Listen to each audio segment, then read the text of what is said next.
Ok. Olá, muitos sejam bem-vindos, todos os amigos do canal Cristão Contemporâneo. Meu nome é Gilberto Santos e com toda a honra que Deus nos concede, estamos aqui entrevistando o nosso professor Dr. Tarso Licurgo, que é um excelente apologista da fé cristã, que é um grande professor e ensinador e tem ajudado muitas pessoas em conhecerem cada vez mais os caminhos da verdade cristã e tem ensinado muitas lições da Bíblia e das Sagradas Escrituras para muitos jovens e muitas pessoas. E muitos têm sido, inclusive eu, tenho sido muito abençoados com os ensinos dele e é uma honra, confesso aqui para o Senhor, estar sendo agraciado por Deus por essa oportunidade aqui com o senhor, professor. É um prazer muito imenso estar aqui com o senhor. Tudo bem com o senhor, doutor?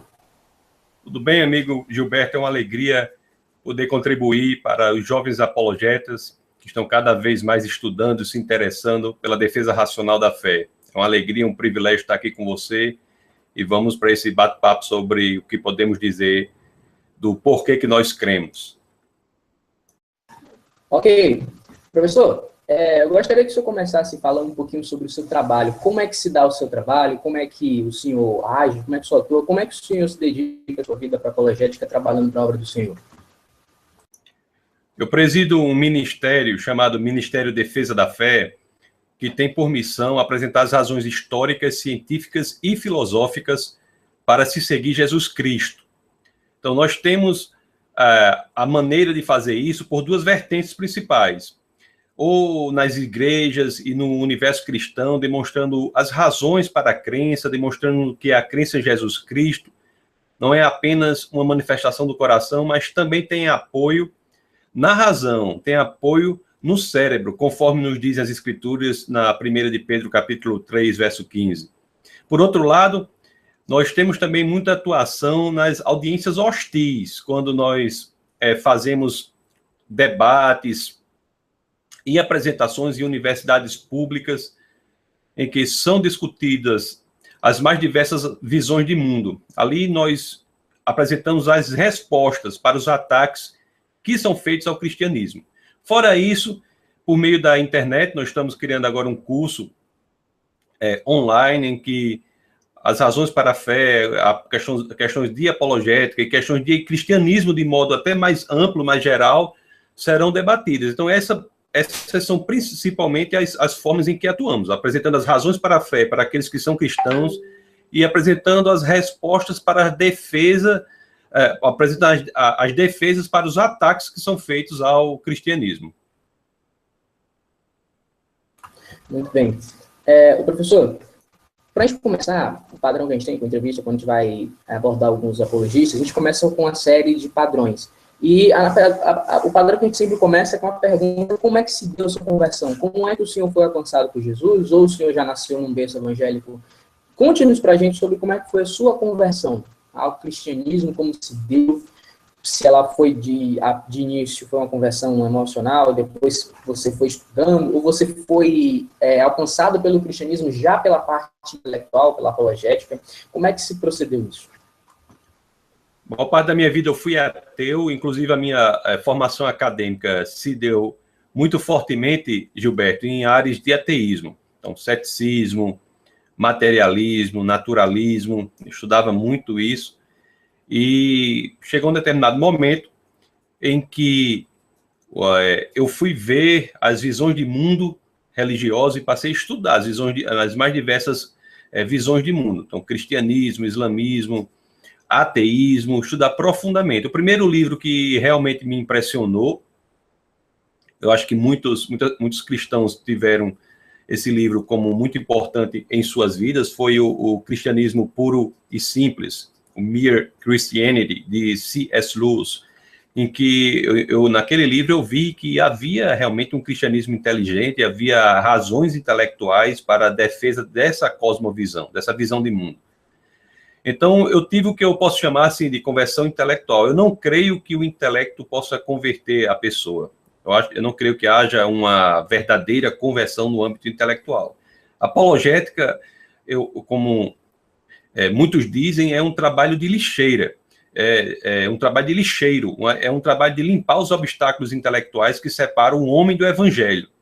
Então, muitas vezes, o intelectual não é exposto ao evangelho porque tem muitos obstáculos intelectuais que fazem com que sejam criados nele certos preconceitos, né, como, por exemplo, que o cristianismo não pode ser verdade por conta do Big Bang, que o cristianismo é incompatível com as evidências científicas, enfim.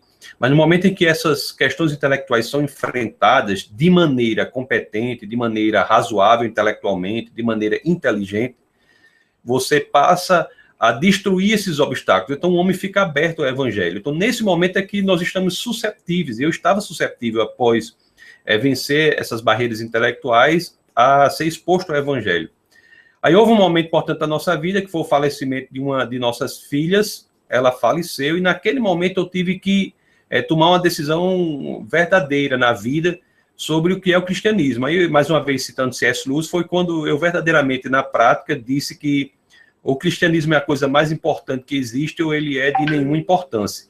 Então, foi ali, verdadeiramente, que eu decidi ser cristão, a conversão espiritual e viver para Cristo, entendendo que não há um cristão 90%, não há um cristão 60%, o cristianismo só faz sentido quando você o vive inteiramente.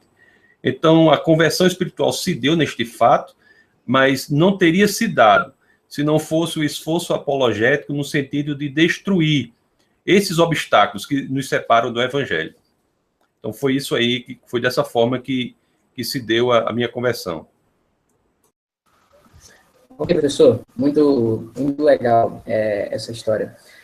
O professor, e o seu encontro, então, com a apologética, ele se dá no momento que o senhor começa a ler? Como é que foi, como o senhor começou a trabalhar? Porque, pelo que eu vi na sua formação, o senhor tem formação pós-doutorado em apologética cristã, filosofia analítica. Então, eu gostaria de saber como é que se deu esse interesse pela apologética, como é que surge e como é que foi essa primeira iniciativa, se foi uma necessidade de uma localização, de uma circunstância, se essa iniciativa se deu simplesmente por vontade própria. Você poderia compartilhar com a gente como é que como é que se iniciou o seu trabalho com a apologética? Eu sempre estudei muito ceticismo, ateísmo, materialismo, naturalismo. Eram correntes que eu estudava, filosofia da linguagem, enfim. Mas chegou um momento em que eu achei por bem avaliar as outras visões de mundo, porque existem dois tipos de intelectuais, né? de ateus. Existem dois tipos de ateus. São os intelectuais, por razões intelectuais, são aqueles que não creem em Deus por questões intelectuais, que acham que a visão de mundo cristã é uma visão errada, uma visão falsa da realidade, não encontra correspondência na realidade. E existem os ateus por questões morais. São aqueles que não querem que o cristianismo seja verdadeiro. Eles têm um elemento de vontade, um elemento volitivo, contrário à veracidade do cristianismo. Porque eles sabem que se o cristianismo for verdadeiro, isso exigirá deles uma certa conduta no mundo, uma certa forma de ser no mundo. No meu caso, eu era um ateu por questões intelectuais. Eu não tinha raiva de crente, eu não tinha raiva de igreja, eu não tinha raiva de nada disso. Eu apenas achava que eles, embora fossem, em sua maioria, pessoas que tinham um convívio bom, que tinham um convívio sadio, que educavam bem seus filhos, mas tinham uma vertente de ficção nas suas vidas, que era o cristianismo. Eles viviam uma ficção. Mas eu não tinha problema pessoal em aceitar aquilo se fosse verdadeiro. Então, isso foi a possibilidade de passar a investigar essas outras visões de mundo. Então, é simplesmente a ideia que todo mundo deve ter, ou deveria ter, de ser levado para onde as evidências apontam, de nós sermos levados para onde as evidências apontam, não de sermos levados para onde nós queremos.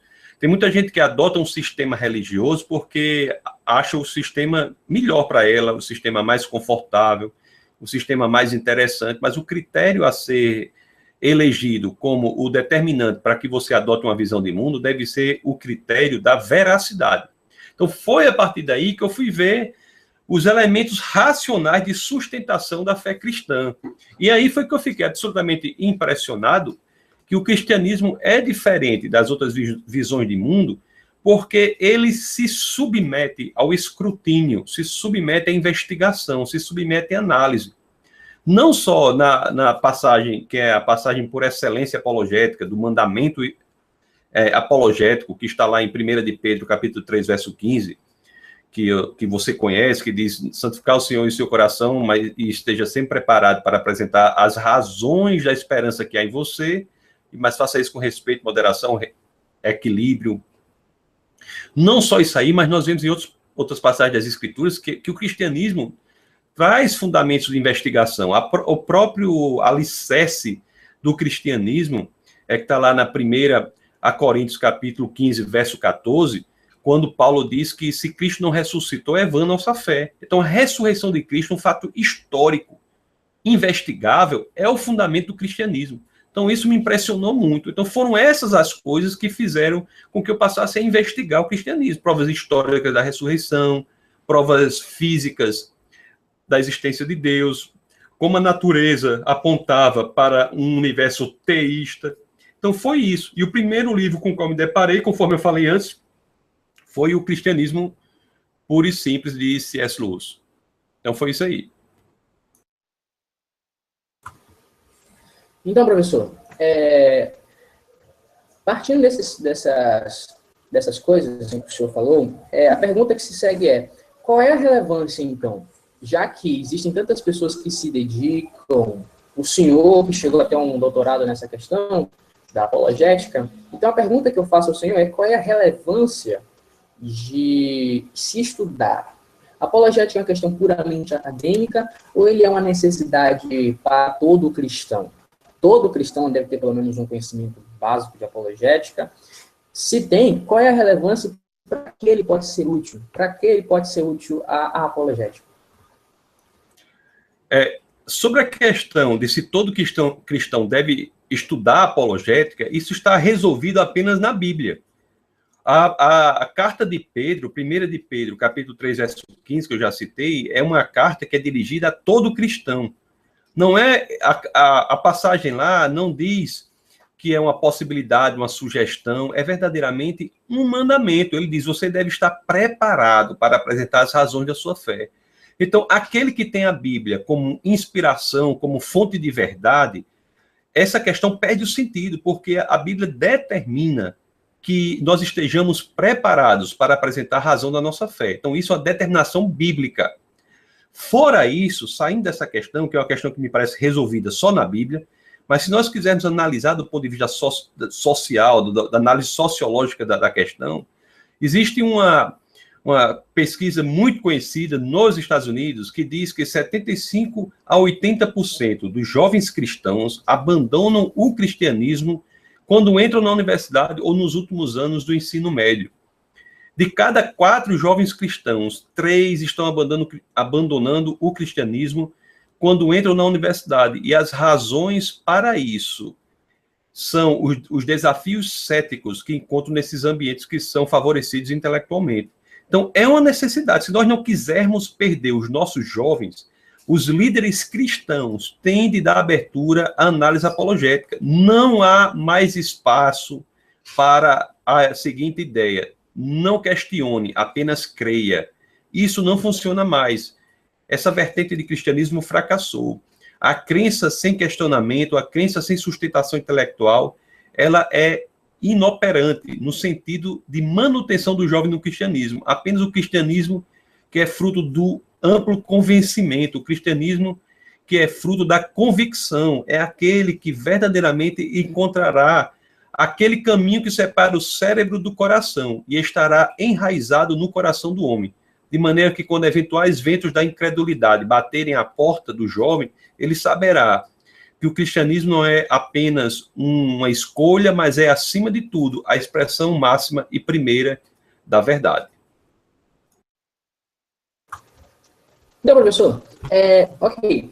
Qual é a sua maneira, qual é a sua visão sobre a apologética? Qual é o seu estilo de fazer apologética? Porque como a gente já, a se aprofundar um pouco de apologética, a gente vê que existem 3, 4, 5 visões em apologética, né? Eu sempre pergunto aos meus apologistas com a entrevista sobre as 5 visões, que tem a apologética proposicional, tem a apologética evidencialista, tem a apologética clássica, Santo Anselmo, Santo Agostinho, São Tomás de Aquino, tem a apologética experimental, então existem outras visões, apologética científica, apologética filosófica, então existem várias maneiras de se fazer a apologética. Qual é o seu estilo de hoje sobre qual é o seu estilo de fazer a apologética? Qual é a que você mais se identifica e que você acha mais útil para cumprir o serviço da fé cristã?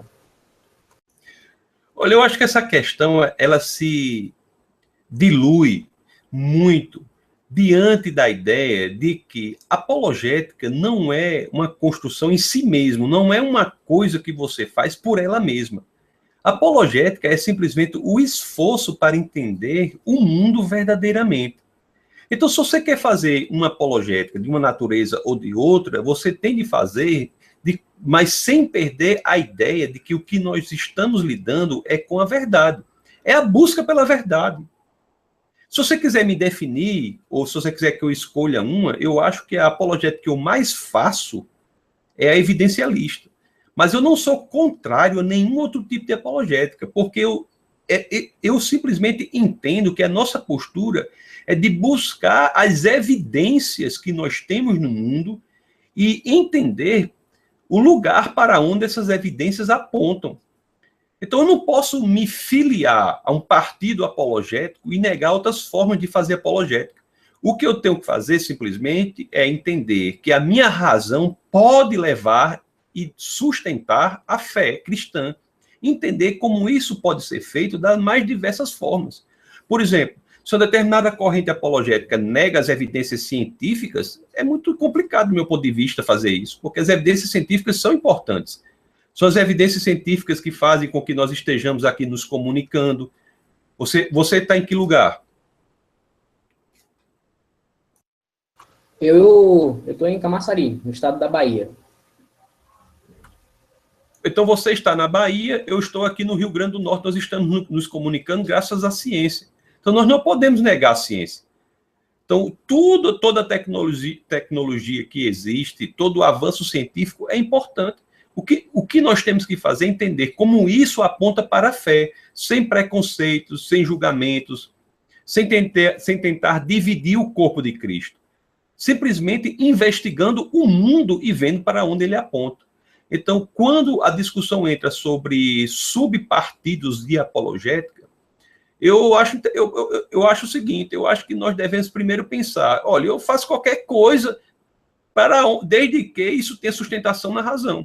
Então, a apologética filosófica é importante? É demais. A apologética filosófica vai lhe mostrar, principalmente na área da moralidade, ou mesmo na área da origem do universo, tem argumentos fortes para demonstrar a existência de Deus e que Deus é bom, por exemplo. Apologética científica é importante? É. A teoria mais bem-sucedida de cosmologia hoje em dia traz um princípio que é aquele que estava presente nas primeiras frases da Bíblia, nas primeiras frases dos livros de Moisés. É importante? É. Então, a apologética que eu faço é uma apologética de buscar as evidências de fé com base nas evidências do mundo. Se você quisesse me colocar em uma dessas definições aí, o que eu acho inadequado, mas se mesmo assim você tiver a vontade de colocar, você pode dizer que eu faço um tipo de apologética evidencialista sem ter nenhum tipo de preconceito ou problema com os outros tipos de apologética. Na verdade, tipo assim, não tem um preconceito ou uma distinção essencial entre as várias visões. Na verdade, eu perguntei porque existem várias maneiras de fazer, entendeu? Os proposicionistas, eles trabalham com proposições a priori, eles realmente não usam, eles acham que não é necessário usar evidências a posteriores. Então, isso inclui os argumentos tradicionais, como, por exemplo, o argumento cosmológico, porque a evidência do argumento cosmológico é o universo. O universo não é uma definição a priori, é a posteriori. Eles também não trabalham com o argumento teleológico, com o argumento moral, porque nenhum desses argumentos, para eles, é necessário.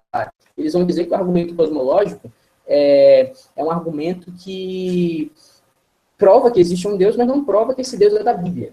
Para eles, um argumento ser interessante para a apologética cristã, ele tem que ser um argumento que leve ao Deus da Bíblia. E para eles, o argumento cosmológico prova que existe um Deus.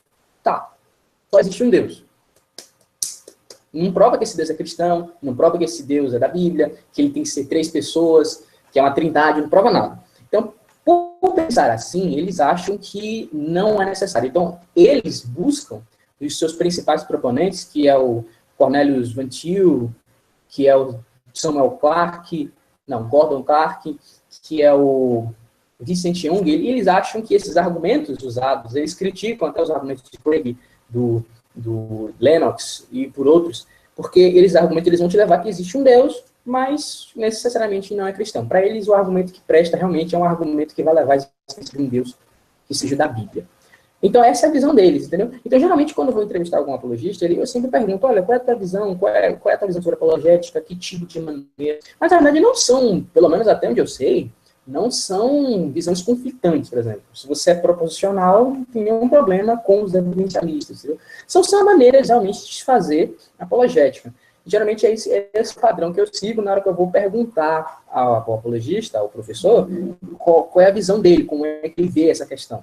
Né, se ele usa a evidencialista, se ele trabalha com evidências científicas, se ele é mais filosófico, se ele trabalha mais com argumentos a priori, ou se ele é bem proposicional. O proposicional ele é mais conhecido na área reformada, entre os calvinistas, na igreja de pensamento reformado, da presbiteriana e tudo mais. São esses tipos, esse tipo de visão, porque como eles pressupõem que a depravação é total e que o homem ele tem um intelecto totalmente inclinado pelo pecado, eles chegam à conclusão de que, por mais que você tente mostrar evidências, o pecador ele sempre vai tender ao pecado. Então, ele nunca vai entender pela razão as evidências a favor da existência de Deus. Então, eles já começam pressupondo que o cristianismo é verdadeiro, entendeu?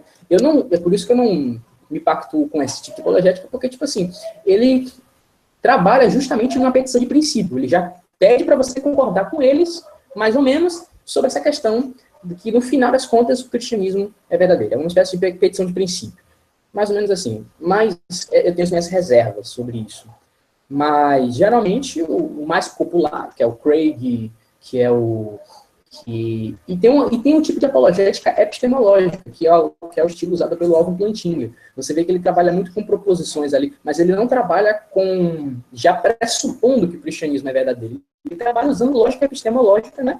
Sobre ali, você vê em Deus a liberdade do mal, em que ele vai trabalhando ali com premissas, e essas premissas vão se evidenciando até chegar à conclusão de que o cristianismo é verdadeiro. Ele trabalha assim. É bem diferente é parecido, mas é bem diferente da apologética proposicional, que ele já começa pressupondo que o cristianismo é verdadeiro e o cara não tem para onde escorrer. O cristianismo é verdadeiro. E qualquer tentativa de negar isso, ele vai ter que negar a própria razão. Então, para eles, a razão começa a partir da Bíblia. É assim que eles fazem a maneira de apologética deles. Entendeu? Se eu tenho algum comentário sobre isso, a gente pode passar para a próxima pergunta. Não, a única coisa que eu quis deixar claro foi que, se você sair do pressuposto da Bíblia, você vai ter dificuldade de conversar com aqueles que acreditam que a Bíblia é um livro tão importante quanto um catálogo telefônico. Essa é a dificuldade que eu vejo. É por isso que eu acho importante que as evidências científicas e filosóficas sejam utilizadas para mostrar a viabilidade sobrenatural do livro sagrado. A partir daí, você pode fazer uma apologética com base na Bíblia, mas esse passo do ateísmo para a crença na sobrenaturalidade ou na infalibilidade da Bíblia é um passo que precisa ser demonstrado com base na razão, que é razoável crer que a Bíblia é um livro diferente de todos os demais. Só essa observação que eu faço, que no mundo em que eu convivo, fazer uma apologética que se inicie com a premissa de que a Bíblia é a palavra de Deus, é difícil de ser levada adiante, mas em outros círculos, essa apologética é importante. Em pessoas que entendem que a Bíblia é, sim, a palavra de Deus, você pode fazer uma apologética que já tem essa pressuposição, uma apologética pressuposicionalista, que você vai demonstrar aí, mas eu sou muito chamado para audiências hostis. E uma das coisas que mais comovem essas audiências é entender que você está falando ali, mas não está saindo de um pressuposto que elas não aceitam. Você está saindo de um pressuposto que elas aceitam, que são as evidências científicas. Eu creio que aí você cria um campo de comunicação mais eficaz. mais honesto do ponto de vista daquelas pessoas. É só um modo de fazer que eu, de acordo com a minha experiência e com o que eu tenho feito, eu tenho uma convicção plena de que essa é a maneira mais eficaz de mostrar para o não crente, para o cético, para o ateu, que o cristianismo é razoável intelectualmente. Certo, professor. Agora, eu queria saber do senhor, já que nós trabalhamos com a questão da apologética ateísta, apologética cristã, você poderia dar um resumo sobre quais são as falhas do ateísmo filosófico? Onde é que o ateísmo ele falha? Onde é que se encontra assim, em um estágio de, digamos assim, de ruptura? Por que ele não pode ser verdadeiro? Não é uma defesa das evidências do cristianismo, mas sim onde são as falhas, entendeu? Porque uma pessoa ela pode argumentar assim, olha, podem existir argumentos para o cristianismo e também existem argumentos para o ateísmo. E aí a gente fica nessa balança, então eu acho melhor ser agnóstico, vou ficar em cima do muro, né? Porque o agnosticismo ele está mais uma posição de ficar em cima. Muitos usam o agnosticismo para ficar em cima do muro, né? Para se dizer assim, não, ó, tem argumento lá, tem argumento cá, então eu vou ficar aqui, em cima do muro. Então, porque ele tem uma falsa ideia de que o ateísmo também é possível, né? Mas já nós defendemos que não. O ateísmo ele não é possível. Por isso que ele nem é levado em conta, porque ele é falso. Uma proposição falsa não é possível de ser verdadeira. Mas onde é que a gente pode detectar as falsabilidades do ateísmo? Qual é a sua visão sobre isso? O ateísmo ele tem uma construção coerente, interna. Ele é coeso. O problema do ateísmo é que as evidências do mundo parecem que apontam para um mundo teísta. Então, o ateísmo não é sustentado pelas evidências do mundo. As evidências que nós encontramos no mundo são evidências que apontam para um universo, para um mundo teísta. Principalmente as evidências da natureza, como, por exemplo, a origem do universo. Você sabe que o universo, a ideia de que o universo não tinha começo, não tinha início, era um universo estático, um universo eterno, preponderou na intelectualidade, na história intelectual humana, desde os gregos até o idealismo alemão, até meados do século passado. Então, foram as descobertas na própria ciência que fizeram com que esse modelo de mundo de universo sem início fosse criticado, que esse modelo de mundo de universo sem início fosse descartado. As evidências da segunda lei da termodinâmica, da radiação de fundo, da expansão do universo, das galáxias imensas, a teoria da relatividade, na química, a existência do urânio radioativo. Até na filosofia você tem argumentos para mostrar que o universo teve um início. Aí nós sabemos que o que diz a cosmologia moderna sobre a criação do universo, diz que juntamente com ele foi criado o espaço, a matéria e o tempo. Então nós já temos uma ideia de que a criação, a causa do universo, a causa atemporal e material, não espacial. Então, somente pelas evidências, nós chegamos à conclusão, se você quiser, eu posso falar mais sobre esse argumento, mas para não me alongar muito, nós podemos chegar à conclusão de que a causa do universo é uma causa imaterial, atemporal, não espacial, extremamente poderosa, extremamente inteligente, pessoal. Então, essas características que são às quais nós chegamos pela própria ciência são as mesmas que estão descritas no livro cristão. E são incompatíveis com o ateísmo. Então, o ateísmo é menos provável do que o teísmo. Não é que nós temos evidências iguais para os dois, não. Nós temos muito mais evidências na natureza, na ciência, para o teísmo, e não para o ateísmo. Agora, é errado dizer que o ateísmo é incoerente. Não, ele tem uma coerência. Os próprios ateus, os ateus históricos, como Nietzsche, Sartre, eles defendiam o ateísmo, mas eles diziam, olha, a consequência é que o mundo não tem sentido, a vida não tem sentido, não tem propósito. Mas o mundo, as evidências científicas apontam para o outro lado. Então, respondendo a sua pergunta, a questão com o ateísmo não é que ele seja ilógico, é que não há evidências para ele. Tem coisas que são lógicas, mas não há evidências. A lógica se importa com a validade do argumento, não com a veracidade. A lógica ela se importa com a validade, não com a veracidade.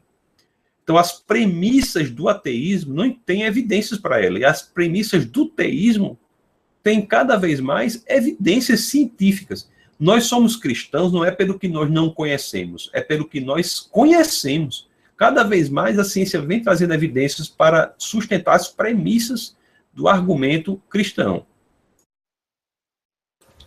Então, professor, agora é o seguinte, agora eu vou ter que começar a provocar o senhor um pouquinho, porque aí tem um problema. Já que, então, se o ateísmo ele não é incoerente, é possível que, se caso um dia as evidências falhem, o ateísmo seja verdadeiro, é possível em algum mundo, eu vou usar a linguagem de Alvin Plantinga, é possível que Deus não exista? Porque se for possível, então, tudo bem, o ateísmo pode até ser coerente, mas pelo menos a gente mata toda a lógica do argumento ontológico, porque o argumento ontológico de Santo Anselmo e o argumento da lógica modal proposto por Alvin Plantinga, ele vai dizer que é impossível que Deus não existe, é impossível. Em qualquer mundo possível que você imagine, vai existir algum Deus. Se em todos os mundos possíveis, é possível que Deus exista. Então, o ateísmo ele vai ser falho em todos os mundos possíveis. Sendo assim, logicamente, ele é inviável. Então, como é que o senhor vê, então? Se for coerente, ele é possível, dado uma determinada circunstância, por exemplo, se os argumentos a favor de Deus forem refutados algum dia, ou eles sejam derrubados, o ateísmo ele vai se tornar coerente, então... Eu não entendi essa parte, entendeu? Essa parte foi a que eu não entendi. Se pudesse explicar. O argumento ontológico vai dizer que é impossível que Deus não exista. É impossível. Todos os mundos possíveis que você imagine, ele vai existir. Sendo assim, todos os mundos possíveis, o ateísmo vai ser falso. Se ele é falso em todos os mundos possíveis, então ele é como um triângulo quadrado, ele é incoerente. Mas, se o senhor diz que ele não é incoerente, que ele tem coerência, porém não tem validade empírica, então ele vai dizer que é possível, em algum mundo possível, em lógica modal, dizemos assim, é possível que ele seja verdadeiro. Como é que isso aborda essa questão? Se eu estou errado, por favor, me corrija. A validade de um argumento é independente da veracidade dele.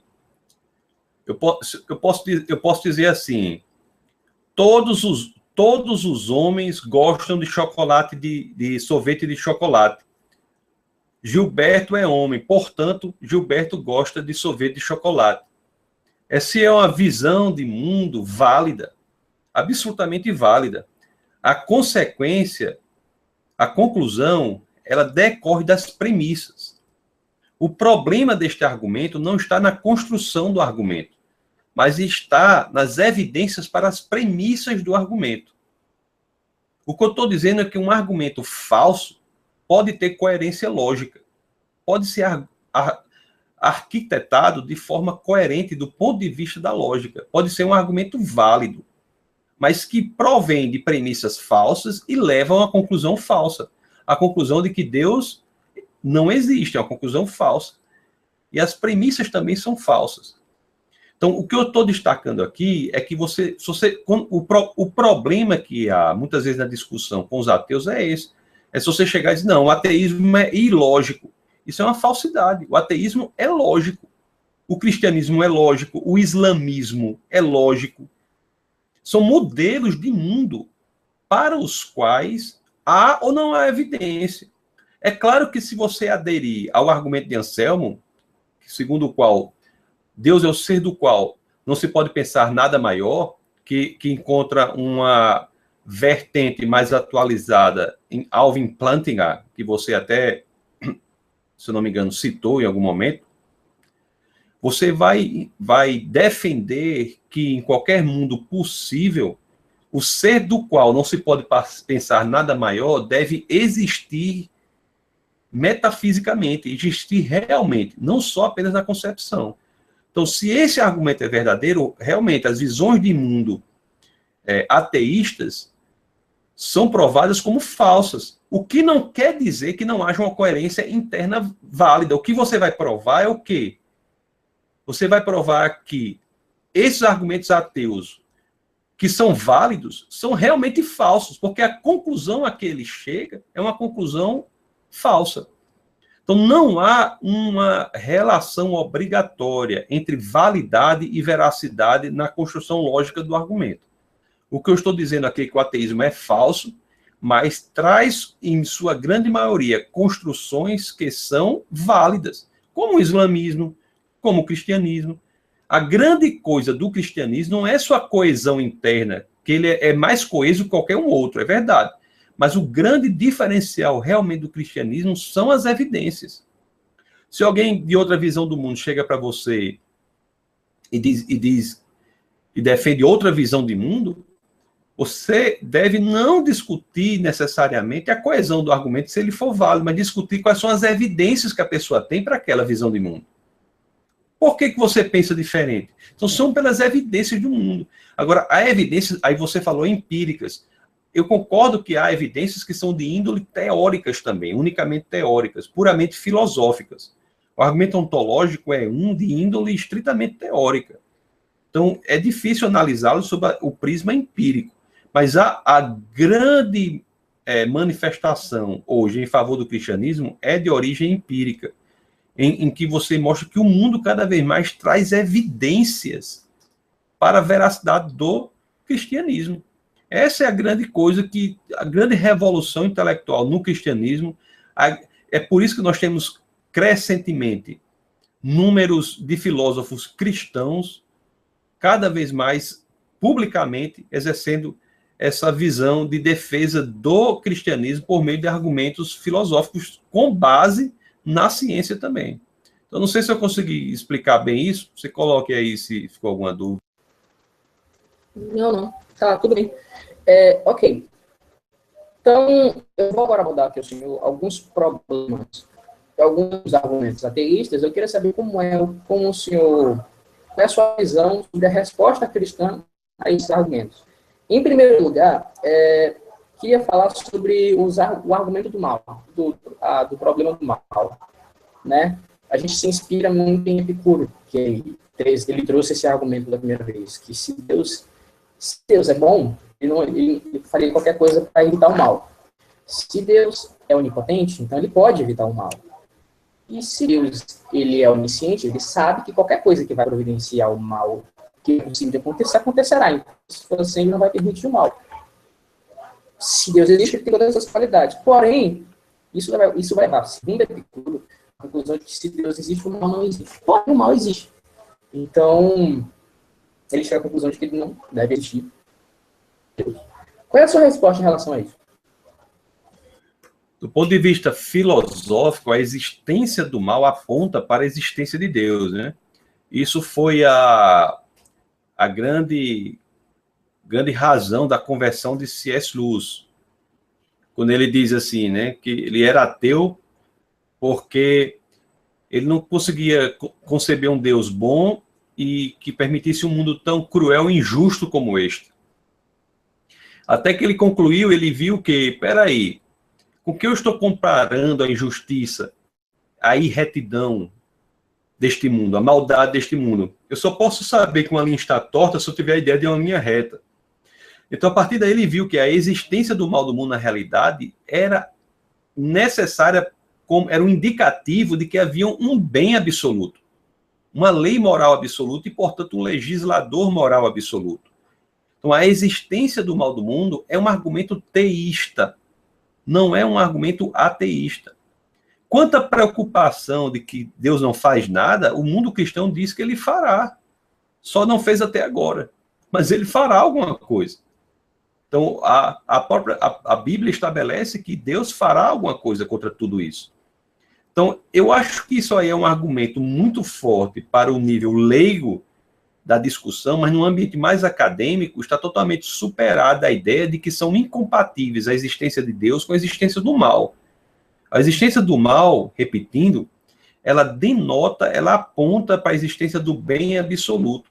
E uma das razões mais prováveis de existência de um bem absoluto, de uma lei moral objetiva, é a existência, sim, de um legislador moral objetivo. Porque leis morais não parecem ser leis naturais. São leis que são criadas a partir de uma mente, provenientes de uma mente inteligente. Então, não há... Agora, por outro lado, você tem que ver que muitas vezes, quando as pessoas trazem essas questões de moralidade, elas não querem uma resposta filosófica para elas, para essas questões. Elas querem uma resposta existencial, uma resposta emocional, como o termo que você utilizou. Então, aí que entra uma área muito pouco discutida na apologética, a apologética pastoral. Porque, às vezes, essas pessoas estão falando isso porque acabaram de perder um filho, porque tem um parente que era uma pessoa boa, que está morrendo de câncer. Então, há uma revolta emocional, uma revolta interior contra Deus. Então, essas questões são colocadas. Mas, do ponto de vista frio, filosófico, a existência do mal no mundo é, na realidade, um indicativo de que um Deus bom, perfeitamente bom, existe. Não quer dizer que o mal que acontece no mundo acontece porque Deus quer. Não foi o plano de Deus. Deus permite isso, mas ele não quer.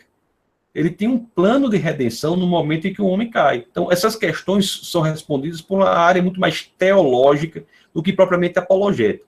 Numa vertente puramente apologética, basta você demonstrar o que já é feito na academia, de que o mal no mundo aponta para a existência de um bem absoluto e, muito provavelmente, de um legislador moral absoluto, e não o contrário. Ok. O segundo problema que eu quero abordar ao senhor é sobre a questão do deísmo. Porque muitos vão concordar com a gente em dizer que, não, certo, existe um Deus, ninguém pode negar. Poderia repetir a questão de quê que eu não vi? Ó, muitos podem dizer assim, olha, o deísmo é racional. Ok, existe um Deus. Mas, isso não liga, por exemplo, se você apresenta um argumento cosmológico, você apresenta um argumento moral, você apresenta um argumento teleológico, vou apresentar o argumento da contingência, e por aí vai. Você vai apresentar esse argumento e a pessoa fica convencida. Realmente, existe algum Deus. Mas qual é a prova de que esse Deus escolheu Jesus de Nazaré para fundar uma religião? E aí fica a questão do deísmo. Eles acreditam que Deus existe, porém não acreditam que esse Deus tenha se revelado em alguma religião específica. Eles simplesmente acham que Deus existe. Como é que o senhor responde ao deísmo, então? Como você sai do teísmo para o teísmo cristão é pelo estudo das escrituras, das evidências para aquele livro sagrado.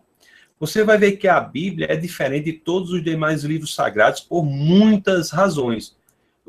Primeiro, você pode simplesmente, pela inteligência, identificar um elemento de sobrenaturalidade na Bíblia. Quando você vê livros que são escritos séculos antes, como o livro de Isaías, narrando eventos que vão acontecer 7, 8 séculos depois, com a morte de Cristo.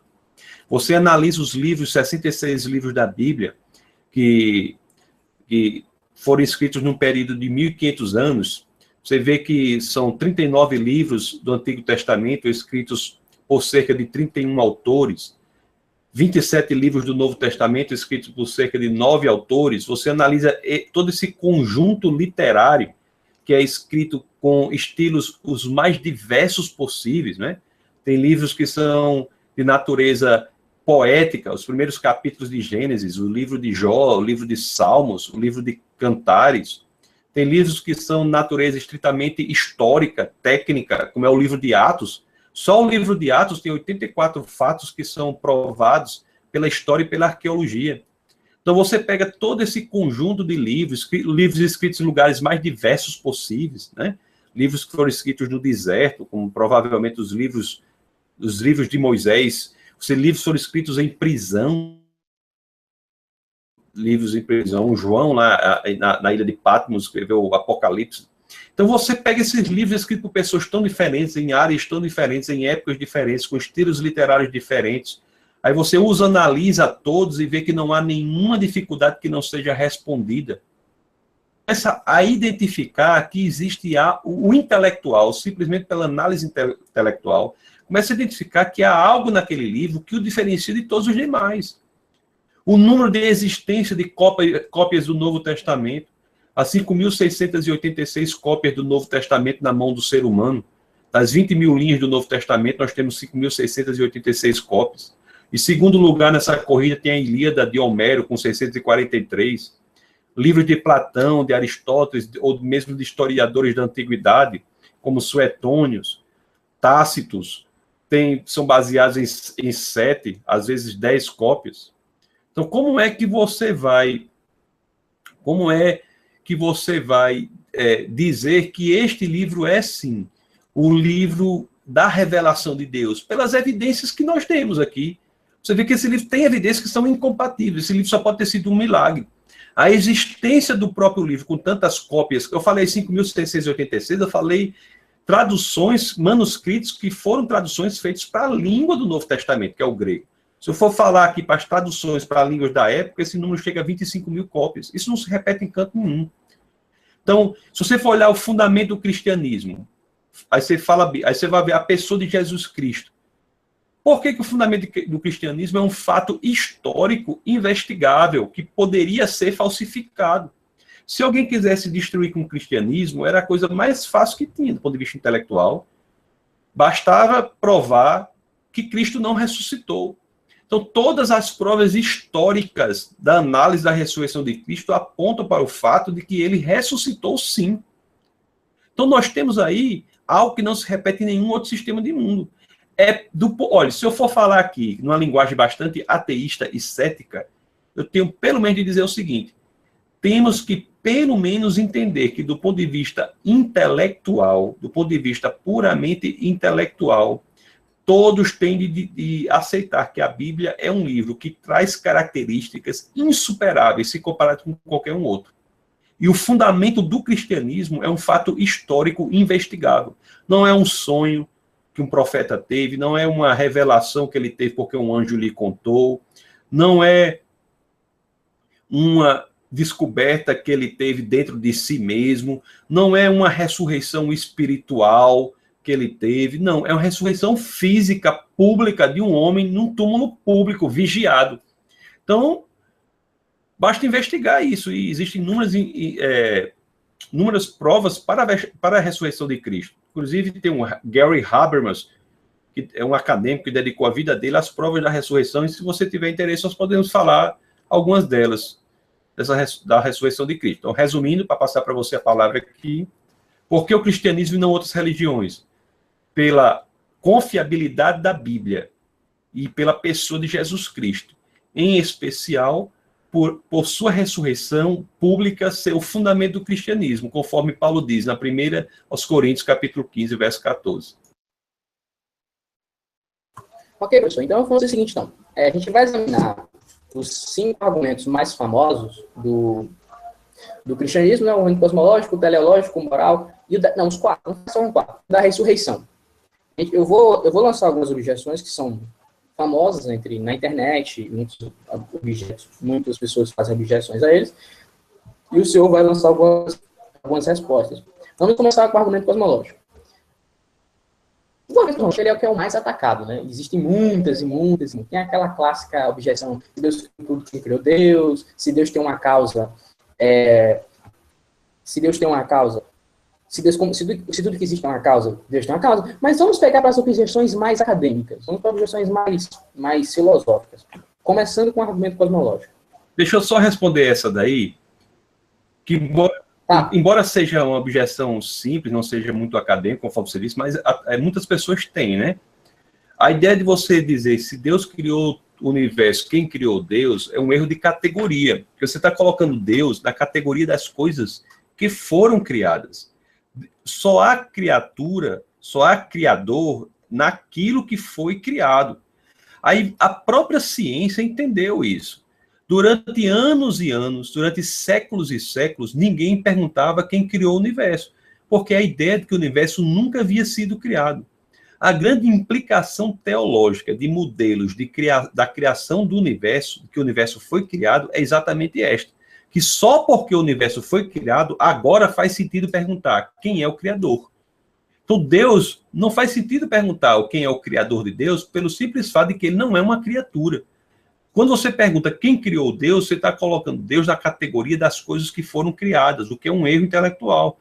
Um exemplo para que todos entendam é como você perguntar assim, qual é o gosto da cor amarela? Qual é o gosto da cor azul?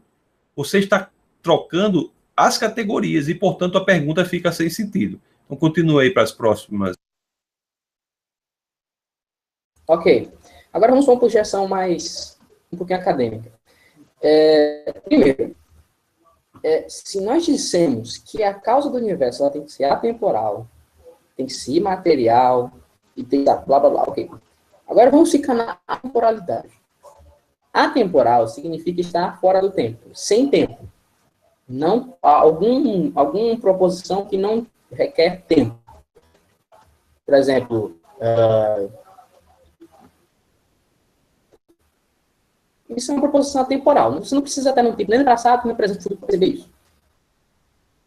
Se a causa ela tem que ser atemporal, como é que nós podemos dizer que isso pode ser a causa? Se Deus ele é eterno, e eternidade é uma extensão temporal. É um tempo sem limite, mas ainda é tempo. Se ainda é tempo, não é atemporal. Não concordo com isso, tá? É uma versão acadêmica que eu vi um escritor dizendo. Então, se é atemporal, não pode ser eterno, porque eterno é uma proposição temporal. Então, se Deus eterno cria o universo, então o tempo ele não nasce no Big Bang, como a ciência nos aponta. Então, existiu uma causa temporal anterior e que essa causa temporal anterior trouxe o universo todo. Então, a causa ela não é atemporal, porque ela é eterna. Então, como a gente vê essa questão? Peraí, é uma causa temporal, mas é eterna. Na verdade, é uma proposição temporal. Então, a causa ela não é atemporal. Pelo menos, a causa pode até ser temporal, pode até ser atemporal, mas ela não é Deus, porque Deus é temporal, ele é eterno. Um tempo que não tem limite, não tem fim, mas ainda é tempo. Como é que o senhor vê essa questão? Primeiro, Sorry, it looks like I didn't hear you correctly. Please try again. Em primeiro lugar, eu quero dizer a você que Deus, ele é atemporal, ele não é eterno. A eternidade está dentro da atemporalidade. No direito, existe um princípio que diz assim, quem pode o mais, pode o menos. A eternidade é menos do que a atemporalidade. Por exemplo, Cristo para o cristão, Jesus Cristo para o cristão é Deus. Como é que um ser infinito, ilimitado, pode virar homem? Pode nascer? Como é que o Logos pode nascer homem? Pelo simples fato que a limitação é uma restrição da ilimitação. E por isso que é possível. O impossível é o limitado se tornar ilimitado. Deus é atemporal. Deus é atemporal. Agora, uma limitação da atemporalidade é a eternidade. Deus não é um ser eterno, ele é um ser atemporal.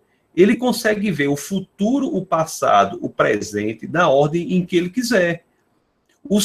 Nós somos seres eternos.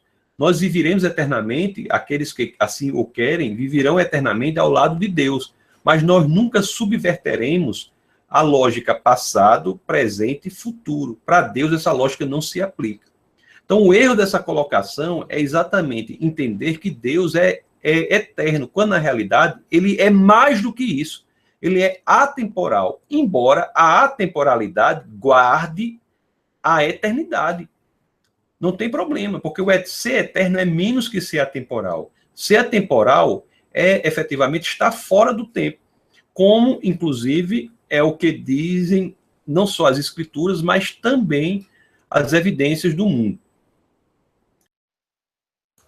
Boa resposta, professor. Agora, outra questão. Sobre a criação. Deus ele é a causa do universo. No momento que ele cria o universo, ele usa qual material, entre aspas, para criar o universo? Qual a proposição? Porque se ele usar algum material, alguma coisa para criar o universo, então a gente tem alguma coisa que precede ao universo. Se ele usou material algum, ou proposição alguma, ou algum elemento, então podemos afirmar, segundo um determinado escritor, que essa criação veio do nada. Porque se ele não usou nenhum elemento, então a criação não veio do nada. Se a resposta for a partir do próprio Deus, não teve material, mas também não foi do nada, foi do próprio Deus, então que diferença é do teísmo para o panteísmo ou para o panenteísmo? Que é a ideia de que Deus é o universo, só que Deus é um pouquinho maior do que o universo. Porque se a gente diz que o universo veio de Deus, e não de material criacionista, ou ele não veio do nada, então ele veio do próprio poder de Deus, isso não nos dá para um panenteísmo? Nas cosmogonias gregas, por exemplo, Demiurgo, ele cria o mundo, ele modela o mundo a partir de uma matéria que já existe eternamente. Então você tem razão no sentido de dizer que Se Deus estivesse usando uma matéria que já existisse, então a criação não seria do nada. O que ocorre é que o modelo de criação bíblica é um modelo que Deus cria do nada, ele cria tudo. O verbo em hebraico que é utilizado na primeira linha das Escrituras é bará. Quando Deus cria os céus e a terra, esse criar é bará, que não é utilizado em muitos outros momentos, não. Né? Em outros momentos do Gênesis, o verbo utilizado é assá, que toma uma vertente de modelação. É muito parecido com a diferença entre latim, criar e crear. A diferença é que o português perdeu. Mas a visão da Bíblia é que Deus criou tudo a partir do nada. E o que ele criou não é ele. A primeira fase da Bíblia também já anula a possibilidade panteísta, quando ele diz que ele criou algo independente dele. Então, o mundo é teísta. Agora, o curioso da criação do tudo a partir do nada, que é chamado criatio ex nihilo. O curioso é que esta é exatamente a visão de mundo da cosmologia moderna. É isso que eu estou dizendo. A própria física diz que a matéria, o espaço e o tempo foram criados juntamente com o universo. Os modelos de cosmologia mais recentes dizem que a matéria, espaço e tempo foram criados a partir do nada. E é totalmente condizente com a visão bíblica de que Deus criou tudo a partir do nada. Portanto, não há qualquer negação de panteísmo e qualquer negação de que havia matéria antes. E isso não é apenas religião, mas também ciência. Se a pessoa acha um absurdo algo ser criado a partir do nada, a briga dela é antes com a cosmologia, porque é o que a cosmologia moderna está dizendo, que o tudo foi criado a partir do nada, por uma causa, portanto, imaterial, não espacial, atemporal, extremamente poderosa, porque você cria tudo a partir do nada. E outra coisa interessante, viu? As próprias leis naturais foram criadas com o universo. Não havia leis antes do universo. Isso é o que diz a cosmologia. Então, o ato de criação não pode ser considerado um ato natural, pelo simples fato de que leis da natureza não havia. Então é simples, então é muito indicativo que nós pensemos assim. Se essa causa que criou tudo a partir do nada não pode ter sido nenhuma causa natural, porque leis da natureza não havia. Então é muito provável que seja também uma causa pessoal. São indicativos da cosmologia que levam à percepção de que a causa criadora do universo é mesmo Deus, o Deus cristão. Mas, professor, esse é o problema apontado pelos apologistas proposicionistas, mas tudo bem. Se o senhor fala que o universo ele pode vir do nada, isso não quebra aquele princípio metafísico de que do nada vem? Ou eu estou confundindo alguma coisa? Porque se a gente fala que o universo veio do nada, o ateu simplesmente pode dizer assim, já que Deus pode vir do nada, então não precisa de Deus. Ou tem alguma coisa sendo confundida aqui na história? Tem alguma coisa sendo confundida aí na história. Do nada, nada vem naturalmente. Do nada, nada vem naturalmente. As leis naturais jamais nos deram qualquer indicativo de que algo poderia vir a partir do nada. A criação do universo é um milagre, não é um ato natural. A narração bíblica é um milagre, não é um ato natural. Se fosse um ato natural, não poderia ocorrer, porque do nada, nada vem. O fato de tudo ter sido criado a partir do nada é a prova, inclusive científica, de que o ato foi miraculoso. O Big Bang, ou a origem do universo, é um ato de milagre e, portanto, não é descrito pelas leis da natureza. Quando você diz do nada, nada vem, você está simplesmente dizendo que, num universo materialista, num universo em que é regido pelas leis da natureza, a criação do tudo a partir do nada não é possível. Assim como a criação do... Outra coisa que não acontece no universo naturalista, a ressurreição de um homem. Isso só é possível porque é um milagre. 1 Coríntios 15, 14 é um milagre, está fora das leis da natureza. Então, para ficar bastante claro, né, a criação do universo é um milagre. Criar tudo a partir do nada é um milagre, que só é possível por essa causa extremamente poderosa. E não é um ato natural. Então, o que as leis da natureza dizem não importam aí, porque não havia leis da natureza no ato de criação. Tá entendendo? Entendi. Ok. Para encerrar sobre o argumento cosmológico, e sobre aquele argumento do Dr. St. Carroll, que eu não sei se você já ouviu falar, ele teve até um debate com o Craig. O argumento que ele diz é o seguinte, que o universo ele pode ter vindo do nada, porém, ele faz a diferença do universo conhecido com o todo da realidade. Para ele, o universo que nós conhecemos, ele começa no Big Bang, mas o todo da realidade existia antes, ou seja, o universo pode ter vindo de uma dimensão anterior com a qual nós não conhecemos, e que essa dimensão anterior possa ter existido, possa ter causado acidentalmente ou por acaso o universo. O que é que você acha disso? Eu acho uma descrição belíssima, muito interessante. O problema é que não há evidências. O problema é que é a mesma coisa que acontece com a visão do multiverso, dos universos paralelos. Não há evidências quaisquer que indiquem que há alguma coisa fora do nosso universo. Então, é preciso mais fé para crer nisso do que para crer na visão cristã. É muito mais razoável a ideia de que Deus criou este universo.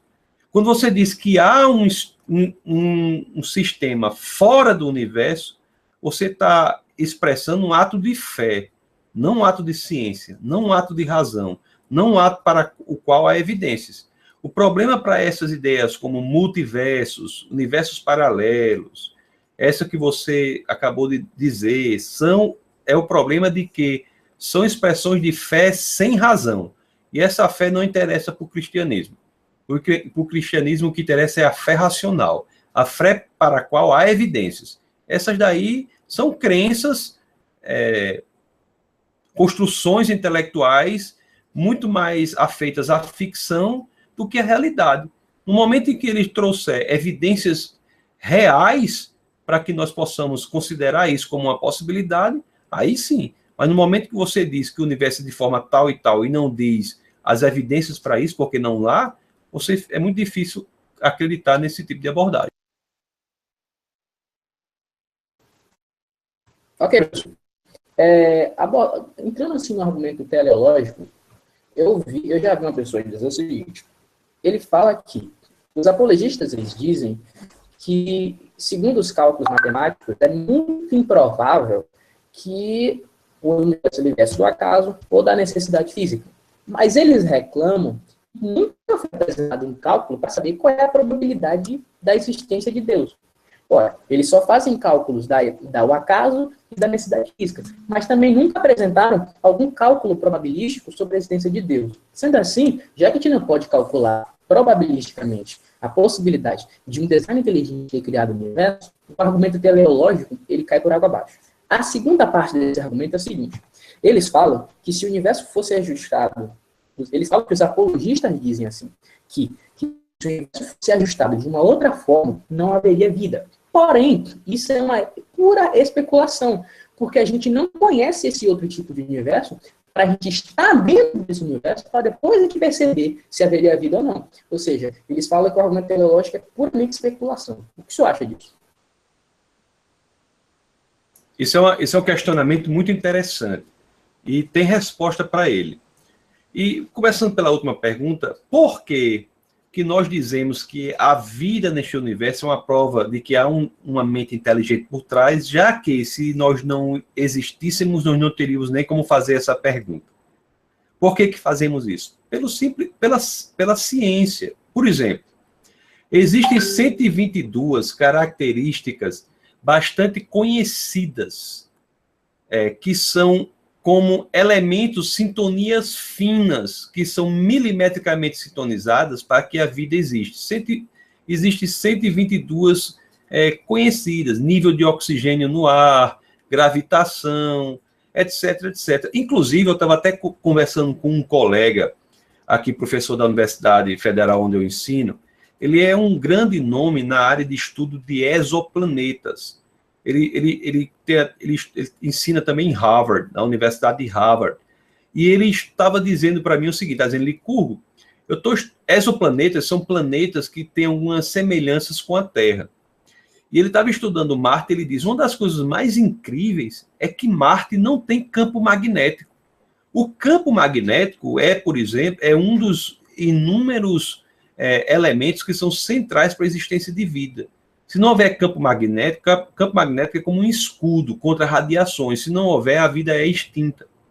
Então, essas 122 características têm que ser milimetricamente sintonizadas.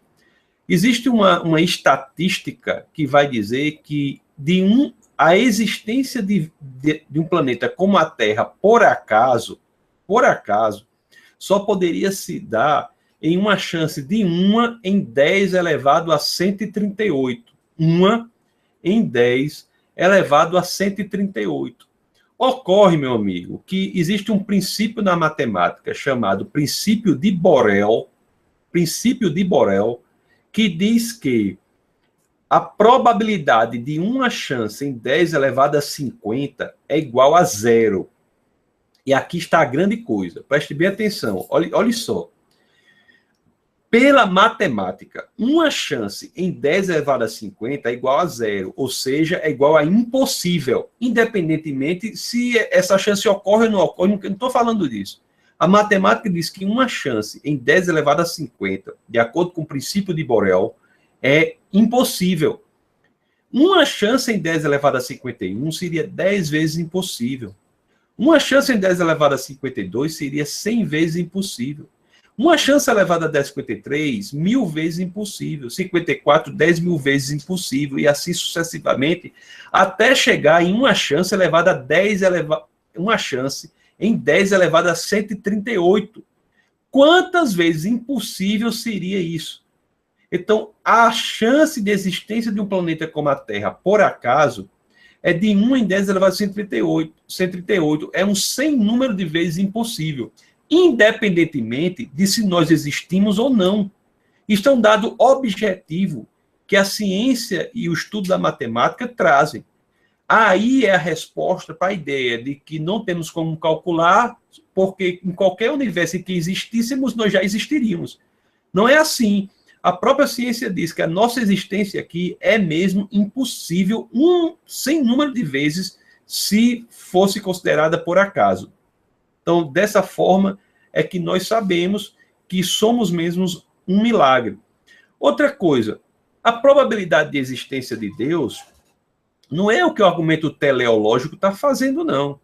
O que o argumento teleológico está fazendo é dizendo o seguinte, que o universo e a vida, quando nós as investigamos, nós concluímos que elas trazem a aparência de design. Isso, inclusive, Richard Dawkins, que é um dos principais militantes do ateísmo, concorda com isso. A vida traz aparência de design.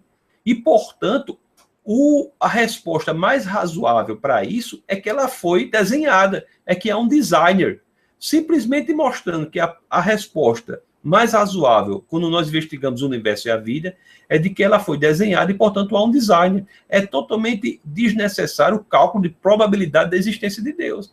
Basta que nós calculemos a impossibilidade, conforme eu disse no começo, da existência da Terra por acaso e demonstremos que o universo e a vida são desenhados ao ponto de que a resposta mais razoável para este desenho milimétrico do universo da vida seja de um designer. É o que nós fazemos no nosso dia a dia. Se você está caminhando e você acha uma calculadora no chão, você não vai dizer que aquilo é fruto da erosão. Você não vai dizer que aquilo é fruto de uma mente inteligente. Se você acha um relógio, é a mesma coisa. Toda vida que você vê complexidade, vê informação, a sua decorrência, a sua saída automática é dizer que há uma inteligência por trás. Portanto, o argumento teleológico aponta para a existência de um designer, de uma mente inteligente. Para saber que essa mente inteligente é o Deus cristão, você tem que usar juntamente os outros argumentos. O argumento para a existência de Deus é um argumento cumulativo. Todos esses 4 que você citou, que são importantes, o ontológico, o cosmológico, o teleológico e da moralidade, e a ressurreição de Cristo, os 5, eu acrescentando mais um, provarão que esse Deus que existe não é apenas um Deus qualquer, mas é o Deus que é revelado no cristianismo. Ok, professor. Desde já eu gostaria de agradecer o seu tempo reservado pela gente. aquilo que o Senhor proporcionou para nós. Foi um ensinamento muito edificante, eu sou muito grato desde já.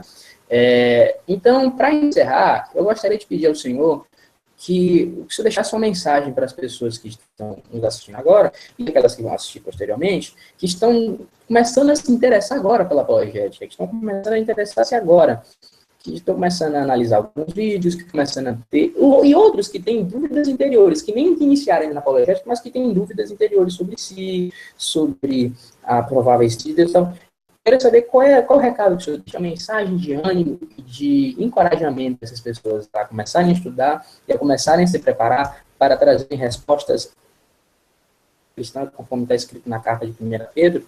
Então, como encerramento, eu gostaria que eu deixasse essa mensagem de encorajamento dessas pessoas para todos nós.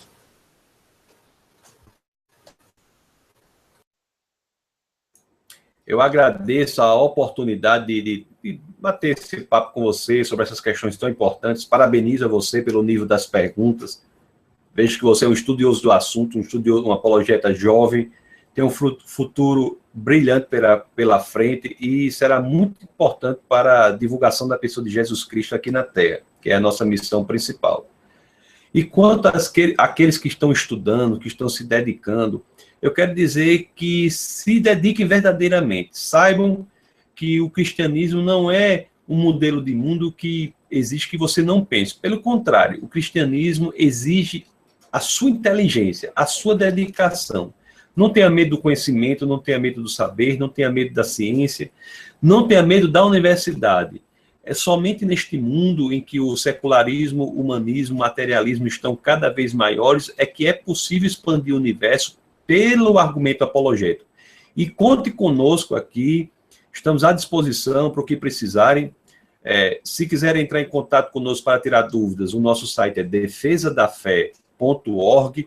Existe uma equipe que está disponível a responder todas as suas questões. Estamos desenvolvendo alguns cursos também de apologética, cursos de cristianismo em geral, que estão disponíveis no site faith.college, e estamos, juntamente com outras pessoas, muitas outras pessoas, existe um grupo de cristãos que estão entendendo que se a apologética não for incentivada, o futuro será o de perda de cristãos nos ambientes academicamente favorecidos, como a universidade e escolas. Então, agradeço, Gilberto, sua disponibilidade para o reino de Deus e parabenizo você, meu amigo, por essas suas entrevistas, pelo seu canal, que o Senhor possa abençoá-lo grandemente e que cada dia mais você seja capaz de atingir mais e mais pessoas divulgando a palavra de Deus pelo viés apologético. Deus abençoe, viu, meu amigo? Olá, muito obrigado, professor. É muito bom ouvir isso do senhor, muito obrigado. E o nosso propósito é esse, é continuar crescendo, continuar ajudando, falando e tentando ser útil para a apologética cristã e para a obra do Senhor. Desde já, mais uma vez, eu gostaria de agradecer a sua presença, a sua colaboração e qualquer coisa, a gente também estamos aqui à vossa disposição para ajudar no que eu preciso. Eu gostaria de agradecer a cada um que está aqui, que ficou até agora nos assistindo, a você que vai assistir futuramente, meu muito obrigado pela sua audiência, e estamos aqui. E lembramos que sempre devemos estar preparados para apresentar a razão da esperança que há em nós, ok? Muito obrigado, professor Tassos, muito obrigado a todos que estão em casa nos assistindo, e vocês tenham uma boa noite e a paz do Senhor.